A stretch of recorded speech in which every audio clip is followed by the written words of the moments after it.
மௌனமாக இருந்தா தங்கத்துக்கு சமன்.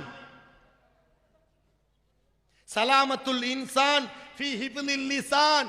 ஒரு மனிதனுடைய சலாமத், ஒரு மனிதனுடைய ஈடேற்றம் எங்க இருக்கு? ஃபீ ஹிஃப்லில் லிசான், நாவ பேணி பாதுகாக்கிறதுல இருக்கு.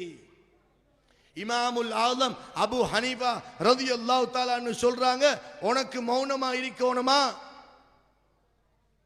பேச்சு மிஞ்சி மிஞ்சி பாவத்தை கூட்டிக் கொள்ளாம மௌனமாக இருந்து அமல்களை அதிகரிக்க செய்யணுமா?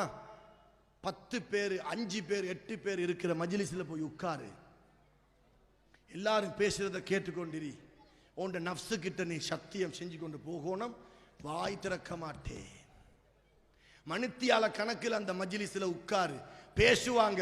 நஃப்ஸு கெஞ்சும் பேச சொல்லி, தெரிந்த விஷயமாக இருந்தாலும் பேசாதே, அப்படி மௌனமாக இருந்து பழகு என்று சொல்றாங்க இமாமுல் ஆலம் அபு ஹனீஃபா ரஹ்மத்துல்லாஹி.